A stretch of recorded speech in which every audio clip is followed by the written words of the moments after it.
24 घंटे से भी ऊपर हो गए थे शकुंतला जी को कमरे में बंद किए हुए। 24 घंटे बाद जब बेटे ने दरवाज़ा खोला तो शकुंतला जी अपने बेटे के पैर पकड़ते हुए बोली, बेटा, इस पापी पेट में बहुत ज़ोर की भूख लग रही है। अब नहीं रहा जा रहा, रात की बची हुई बासी रोटी ही दे दे। पता नहीं कैसे बेटे को थोड़ा सा रहम आ गया और रात की बची हुई 2 बासी रोटी और थोड़ा सा गुड़ प्लास्टिक की टूटी हुई प्लेट में रखकर पकड़ाते हुए बोला, ले बुढ़िया, ठूस ले। शकुंतला जी उस थाली को उठाती है और देखती है। उस थाली में 2 सूखी रोटी और थोड़ा सा गुड़ देखकर बेटे से कहती है, बेटा, तू तो जानता है मेरे दांतों से यह सूखी रोटी चबाई नहीं जाती। बेटा, अगर तुम कुछ खिचड़ी दलिया बहू से बनवा देते तो मैं आराम से खा लेती। तो बेटा कहता है, बुढ़िया, तेरी बहू तेरी कोई नौकरानी है? बेचारी दिन भर काम करते करते थक जाती है। अभी थोड़ी देर पहले ही आराम करने गई है। अब तेरे लिए पकवान बनवाऊं? चुप करके जो दिया है वही खा ले, वरना पड़ी रह भूखी इसी कमरे में। तीर के समान बेटे की बातों को सुनकर शकुंतला जी की आंखों में आंसू आ जाते हैं। चुपचाप अपने पास रखे हुए पानी के लोटे को उठाती है और दोनों रोटी को पानी में भिगो देती है और उसी में गुड़ को भिगो देती है। जब रोटी और गुड़ अच्छी तरह भीग जाता है तो शकुंतला जी गुड़ और रोटी खा लेती है। खाना खाकर शकुंतला देवी जी ईश्वर का धन्यवाद करती है और वह प्लेट उठाकर धीरे धीरे आंगन में जाती है और वहीं बैठकर हैंडपंप के पास प्लेट को धोकर रख देती है और वापस अपने स्टोर रूम वाले कमरे में आ जाती है। स्टोर रूम आंगन के एक कोने में बना हुआ है जहां रोशनी बहुत कम आती है और उनके कमरे में लाइट भी नहीं थी। दिन के समय में भी उनके कमरे में बहुत अंधेरा सा रहता था। उन्होंने अपने बेटे से बहुत बार बोला, बेटा, मेरे कमरे में एक छोटा सा बल्ब लगा दे, रात में चलने फिरने में बहुत परेशानी होती है। तो बेटा इतनी सी बात पर ही भड़क गया कि माँ, मुझे कोई और काम नहीं है, बस आपके ही फालतू काम करता रहूं और रात को कौन सा आपको कमरे में सुई पोनी है जो बल्ब की ज़रूरत है। बेकार में बार बार एक ही बात को बोलकर मेरा दिमाग खराब करती रहती हो। कितनी बार कहा है चुपचाप अपने कमरे में पड़ी रहा करो। माँ को उल्टा सीधा बोलकर अमित वहाँ से चला गया। शकुंतला जी अपने बेटे की बातों से दुखी होकर अपने पति की तस्वीर के सामने बैठ गई और अपने अतीत के पन्नों में खो गई। शकुंतला जी पहले अपने बेटे के घर में नहीं बल्कि अपने पति के संग गांव में रहती थी। उनके पति गांव के बहुत ही इज्जतदार व्यक्ति थे। सब लोग उनका बहुत ही मान सम्मान किया करते थे। उनके पति गौरी शंकर जी का अभी 6 महीने पहले ही निधन हो गया था। अमित के पिता के निधन के बाद शकुंतला जी को अमित और सुनीता गांव से तुरंत शहर लेकर आ गए, क्योंकि गांव में अब शकुंतला जी की देखरेख करने वाला कोई नहीं था। इसलिए मजबूरन अमित और सुनीता को शकुंतला जी को अपने साथ शहर लेकर आना पड़ा। वह मजबूरन शकुंतला जी को ले तो आए थे, मगर रोज सुनीता शकुंतला जी पर किसी न किसी बात को लेकर हमेशा ताना मारते रहती थी। सुनीता ने शकुंतला जी को बस घर के काम वाली बनाकर रख दिया था। उसे तो एक फ्री फंड की काम वाली मिल चुकी थी। अपने बेटे बहू के इस व्यवहार से परेशान होकर शकुंतला जी वापस अपने गांव चली गई। गांव जाने के बाद भी शकुंतला जी को सुख नसीब नहीं हो पाया। अब पति तो रहे नहीं थे और बेटा पैसे देता नहीं था, तो एक एक पैसे के लिए मोहताज हो गई थी। गांव के आस पड़ोसी के लोग खाने पीने में मदद कर दिया करते थे, लेकिन वह भी कितने दिन तक मदद करते। थक हार कर एक दिन शकुंतला जी ने अपने बेटे अमित को फ़ोन किया और बोली, बेटा अमित, इस पापी पेट को पालने के लिए 2 वक्त की रोटी तो सबको ही चाहिए और आजकल थोड़ी तबीयत भी ठीक नहीं रहती। वह तो आस पड़ोसी वाले थोड़ा बहुत मान सम्मान में खाना दे जाते हैं, उससे मेरा गुजारा चल रहा है, लेकिन बेचारे वे कितने दिन तक मेरी मदद कर पाएंगे। उनकी भी अपनी गृहस्थी है, इसलिए बेटा तू हर महीने थोड़े से पैसे भेज देता तो अच्छा रहता। आस पड़ोस वाले बहुत ही अच्छे हैं। कुछ दिन पहले मेरी तबीयत खराब हो गई थी तो डॉक्टर को भी दिखाने के लिए ले गए थे। तू चिंता मत करना, मैं यहाँ पर बिल्कुल ठीक हूँ। उनकी बहू सुनीता भी अपने पति अमित के पास खड़ी हुई शकुंतला जी की बातें सुन रही थी। तभी उसने अमित से कहा, अमित, अपनी माँ से कहो कि गांव वाला घर बेच दे और यहाँ पर चली आए। कब तक वहाँ अकेले पड़ी रहेगी? अमित भी आश्चर्य से सुनीता से बोला, तुम तो माँ के साथ रहना नहीं चाहती थी। सुनीता बोली, रहना तो मैं अब भी नहीं चाहती थी, लेकिन अरे वो तो तुम्हारे गांव का जो घर है उसे बेचकर जो पैसे आएंगे उससे हम यहाँ शहर में एक बड़ा सा घर खरीद लेंगे। अमित को भी सुनीता का यह आइडिया बहुत ही अच्छा लगा और उसने अपनी माँ शकुंतला जी से कहा, माँ तुम अकेले वहाँ कब तक रहोगी? हमें यहाँ अच्छा नहीं लगता। तुम यहाँ हमारे साथ आकर क्यों नहीं रहती हो फिर से? अब तो तुम्हारी बहू भी राजी है तुम्हें रखने के लिए, और फिर तुम जानती हो कि मैं इतना नहीं कमाता कि यहाँ का और गांव का दोनों का खर्चा एक साथ उठा सकूं। अभी आप एक काम क्यों नहीं करती हो? गांव का घर बेच के यहाँ क्यों नहीं आ जाती हमेशा के लिए हमारे पास? कब तक आपके पड़ोसी आपकी मदद करते रहेंगे? इतना कहते ही अमित ने फ़ोन रख दिया। फ़ोन रखते ही सुनीता बोली, अमित तुम्हारी माँ का बोझ मैं नहीं उठा सकती। मैं पहले ही कह देती हूँ। वह तो गांव वाला घर बेचना था तो उन्हें यहाँ आने का लालच देना पड़ा। बकरे को हलाल करने के लिए चारा तो डालना ही पड़ता है। अमित बोला, सुनीता तुम फिक्र मत करो, मैं माँ का इंतजाम कहीं और कर दूंगा।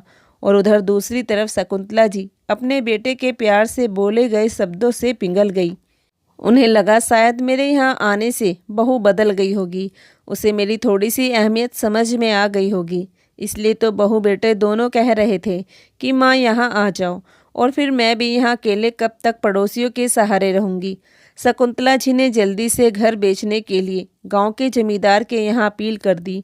शकुंतला जी के दो बेटे थे। अमित से छोटा एक और बेटा था जिसका नाम दीपक। एक बार गौरी शंकर जी ने उसे किसी बात पर बहुत ज़्यादा डांट दिया था। इसी कारण वह नाराज होकर घर छोड़कर चला गया था। उसे घर से गए हुए 10 साल हो चुके थे। गौरी शंकर जी ने उसे ढूंढने की बहुत कोशिश की, पर उसका कहीं अता पता नहीं चला। उसी की याद में शकुंतला जी हर रोज़ छुप छुप कर आंसू बहाया करती थी। एक बेटा तो छोड़कर चला गया और दूसरा बेटा नौकरी करने के लिए शहर चला गया और शहर में ही शादी कर घर बसा लिया। गौरी शंकर जी जब तक जिंदा थे तब तक तो शकुंतला जी को किसी बात की कोई चिंता नहीं थी। गौरी शंकर जी शकुंतला जी का बहुत ही ध्यान रखा करते थे। दोनों पति पत्नी पूजा पाठ में हमेशा अपना ध्यान रखते थे। परंतु गौरी शंकर जी के देहांत के बाद शकुंतला जी बिल्कुल ही अकेली हो गई थी। बेटे बहू थे, लेकिन वह भी बस नाम मात्र के। अकेले होने का दर्द सहन करते करते वह थक चुकी थी। इसलिए वह अपने बड़े बेटे अमित ने जब इतने प्यार से उनसे कहा तो वह मना नहीं कर पाई। इसलिए शकुंतला जी अपना गांव वाला घर बेचने के लिए तैयार हो गई, वरना उस घर से उनकी बहुत सारी यादें जुड़ी हुई थी, क्योंकि शकुंतला जी इस घर में दुल्हन बनकर आई थी। गौरी शंकर जी के संग अपने पति और बच्चों के संग बिताए हुए छोटी छोटी यादें इस घर में बसी हुई थी। वह घर नहीं, उनकी आत्मा थी। उस घर में उन्हें हमेशा अपने पति के होने का एहसास होता था। वहाँ कभी भी वह अपने आप को अकेला महसूस नहीं करती थी। उन्हें हमेशा लगता था कि गौरी शंकर जी उन्हीं के साथ है। शकुंतला जी का घर बहुत बड़ा था, इसलिए अच्छे खासे दामों में बिक गया और शकुंतला जी अपना पूरा सामान पैक करके अपने पड़ोस में रहने वाले श्याम के संग, जो उनके बेटे के समान था, उस बेटे के साथ शहर के लिए रवाना हो गई। अमित और सुनीता पैसों के लालच में शकुंतला जी की राह देखने लगे। दूसरे दिन शकुंतला जी श्याम के संग शहर पहुंच गई। शकुंतला जी को श्याम पैसों से भरा हुआ बैग उनके हाथ में देकर बोला, अम्मा यह लीजिए आपकी अमानत। अमित बोला, माँ कहाँ संभाल पाएगी इन पैसों को, लाओ मुझे दे दो, मैं लॉकर में रख देता हूँ। शकुंतला जी ठहरी सीधी सादी गांव की महिला, उन्हें भी अपने बेटे की बातों पर विश्वास हो गया। इसीलिए वे श्याम से बोली, हाँ बेटा अब तो मुझे यहीं रहना है, यह बैग तुम अमित को दे दो। शकुंतला जी बोली, बेटा वैसे तो जो मेरा है वह मेरे दोनों बच्चों का ही है, दीपक का तो कुछ अता पता नहीं, अब जो भी है वह सब अमित का ही है। श्याम पैसों वाला बैग अमित को पकड़ा देता है और वहाँ से वापस अपने गांव के लिए रवाना होने लगा। शकुंतला जी बोली, बेटा गांव की बहुत याद आएगी, मेरा तो कभी भी मन नहीं था शहर आने का, मगर मजबूरी में मन मार कर आना पड़ा। श्याम बोला, अम्मा हमें भी आपकी बहुत याद आएगी, आपसे ही तो हमारे गांव में रौनक थी। इधर अमित और सुनीता को जो चाहिए था वह उन्हें मिल चुका था। दोनों के हाथों में पैसों से भरा हुआ बैग लग चुका था। इसीलिए दोनों की खुशी का कोई ठिकाना नहीं रहा। लेकिन शकुंतला जी के लिए यह खुशी सजा बनने वाली थी। 2 दिन बाद शकुंतला जी का चश्मा कहीं खो गया था। वह अपना चश्मा ढूंढ रही थी तो वह सुनीता से बोली, बहू तुमने मेरा चश्मा कहीं देखा है? सुनीता बोली, माँ जी कब से देख रही हूँ आपको, आपसे खुद का एक चश्मा नहीं संभाला जाता। मैं क्या आपकी नौकरानी हूँ जो आपकी चीज़ों को संभाल संभाल कर रखूँगी और ढूंढती फिरूँगी।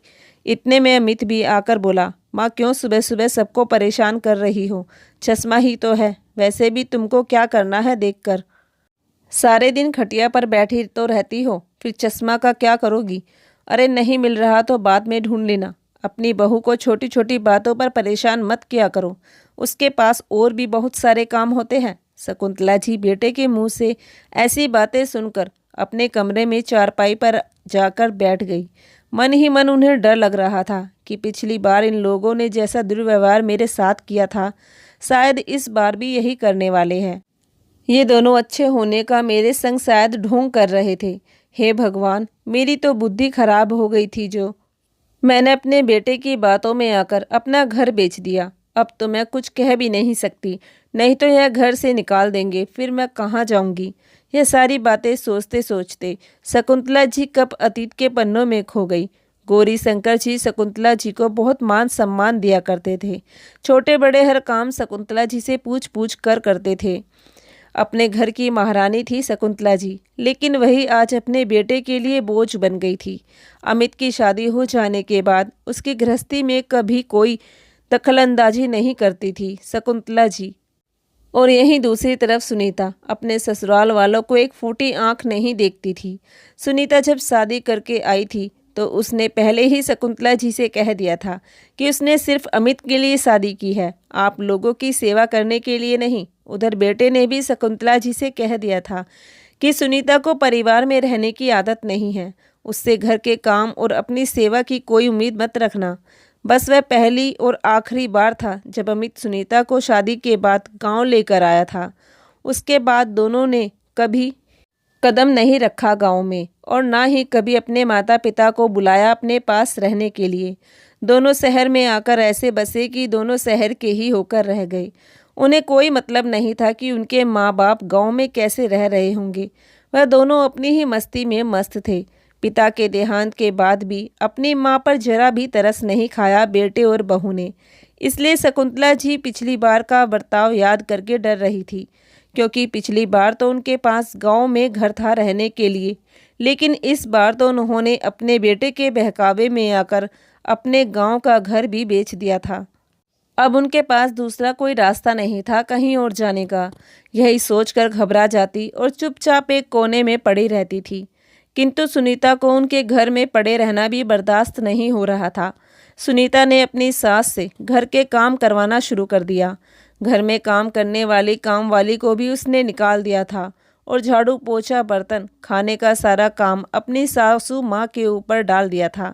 बूढ़ी हड्डियों में इतनी भी जान नहीं थी, किंतु फिर भी वह आराम आराम से घर के सारे काम किया करती थी, क्योंकि उनके सामने दूसरा और कोई रास्ता नहीं था। कहते हैं ना, मरता क्या ना करता। रात में थक हार कर चूर हो जाती, अगले दिन फिर काम में लगना पड़ता था। सुनीता सारे घर के बर्तन शकुंतला जी के आगे डाल देती थी। शकुंतला जी सारे बर्तन मांज धोकर रख देती। एक दिन शकुंतला जी रोटी बना रही थी। रोटी बनाते बनाते उनका सर घूमने लगा और रोटी तवे पर थी। तब उन्हें होश आया तो देखा रोटी जल के राख हो गई और किचन में धुआं ही धुआं हो गया। धुएं की बदबू से सुनीता भी तुरंत भागकर किचन में आ गई। किचन में धुआं और जली हुई रोटी देखकर वह आग बबूला होने लगी और गैस के पास रखा हुआ गरम गरम चिमटा उठाकर अपनी सास को दे मारा, जो शकुंतला जी के सीधे गाल पर जाकर लगा। उन्हें पहले से इतने चक्कर आ रहे थे और बहू के हाथों से गरम गरम चिमटा खाने के बाद तो वे नीचे ही गिर पड़ी। गाल पर लगे चिमटे का दर्द इतना नहीं था जितना उनके दिल में बहू के इस भयंकर रूप का था। बहू के इस भयंकर रूप को देखकर मैं वहीं एक कोने में बैठकर डरी सहमी काँप रही थी, किंतु बहू को यह भी सहन नहीं हुआ। उसने और भी बुरा भला बोलना शुरू कर दिया। बुढ़िया, तू तो आज मेरी पूरी किचन को आग लगा देती। तू क्या चाहती है तेरे साथ साथ हम भी जलकर मर जाए? अरे तेरी तो उम्र हो गई है, हमें क्यों मारने पर तुली है? तुझसे हमारी खुशी बर्दाश्त नहीं होती। गांव से शहर क्या आ गई, तेरे तो पंख ही लग गए। अमित भी इसी समय ऑफिस से घर आया और सुनीता की आवाज़ सुनकर सीधा किचन में गया। एक कोने में बैठी कपकपाती डरी सहमी माँ को पूछने की बजाय अपनी पत्नी की साइड लेते हुए बोला, बुढ़िया, अकल क्या तेरी घास चरने के लिए गई है? एक काम भी ठीक से नहीं कर सकती तू। अरे देखभाल कर कर काम किया कर। तेरी वजह से पूरे घर में आग लग जाती। और दोनों मिलकर माँ को जब तक सुनाते रहे तब तक उनका मन नहीं भर गया और शकुंतला जी एक कोने में बैठी रोती बिलखती हुई दोनों की बातें सुन रही थी।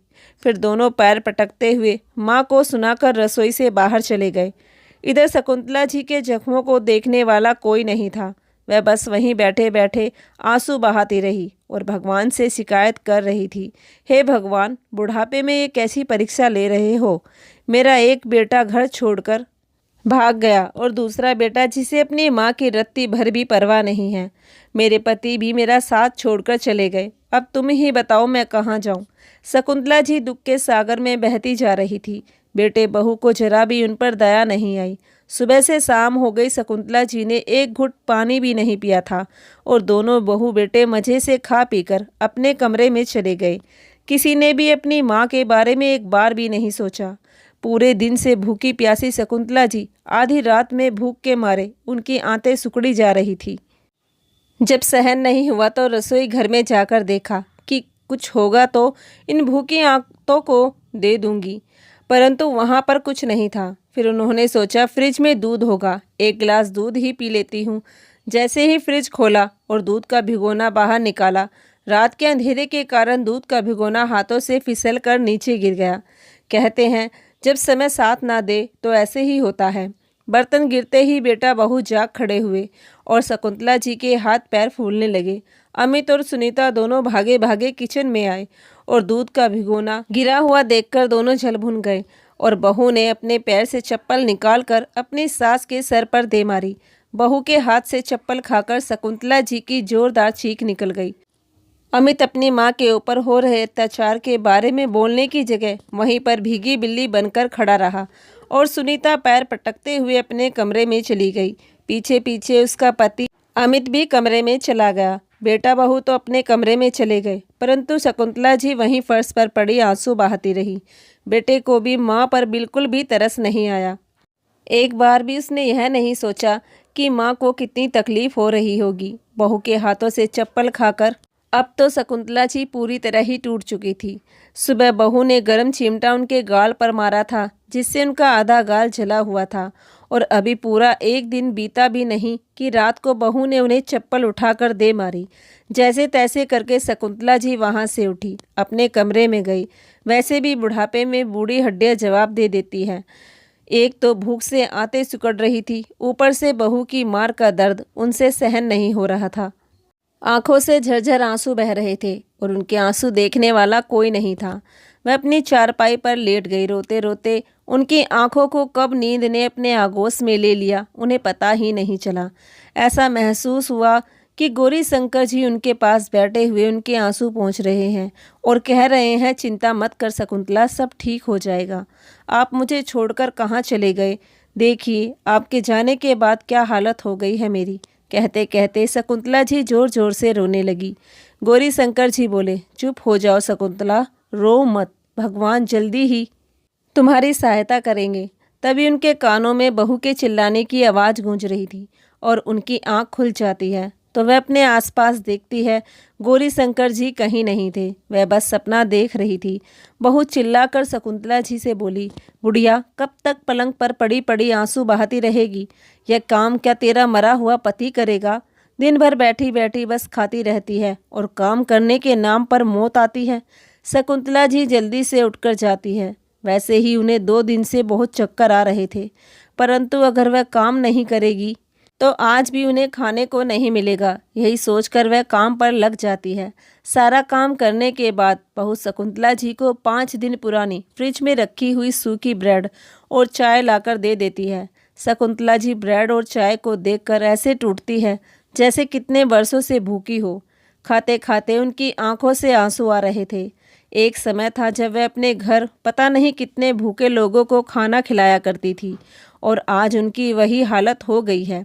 एक एक रोटी के लिए बेटे बहू की मोहताज हो गई है। उनके दिल से बस यही आह निकल रही थी, हे भगवान, यह दिन किसी दुश्मन को भी मत दिखाना। समय व्यतीत हो रहा था। एक दिन अमित और सुनीता ने शकुंतला जी के पैसों से बड़ा सा घर खरीद लिया। दोनों पैसों के लालच में इतने अंधे हो गए कि बेटे के दिमाग में माँ को वृद्ध आश्रम भेजने का प्लान चल रहा था और खुद पुराना घर बेचकर नए घर में शिफ्ट होना चाहते थे। दोनों कमरे में बैठे माँ को वृद्ध आश्रम भेजने की प्लानिंग कर रहे थे। तभी ये सारी बातें शकुंतला जी के कानों में पड़ जाती है। शकुंतला जी बेटे बहू के पैरों में गिरकर मिन्नत करने लगती है, किंतु बेटे बहू तो जैसे अंधे गूंगे बहरे हो चुके थे। उन्हें अपनी माँ की कोई बात सुनाई नहीं दे रही थी। फिर भी शकुंतला जी अपने बेटे बहू के आगे हाथ जोड़ मिन्नत कर रही थी। तभी घर के दरवाजे की डोरबेल बजी। अमित ने भागकर दरवाज़ा खोला और क्या देखा, उसके सामने उसका छोटा भाई सूरज खड़ा हुआ था। अमित को अपनी आंखों पर विश्वास नहीं हो रहा था। उसने आंखें फाड़ फाड़ कर देखा तो सचमुच उसका छोटा भाई सूरज उसके सामने खड़ा हुआ था। अरे छोटे, तू कैसा है रे तू? सूरज उसकी बात का कोई भी जवाब न देते हुए आगे बढ़ गया। माँ को नीचे फर्श पर बहू के पैर पकड़ते हुए देखा तो चौंक गया। उसे देखकर सुनीता की आंखें फटी की फटी रह गई।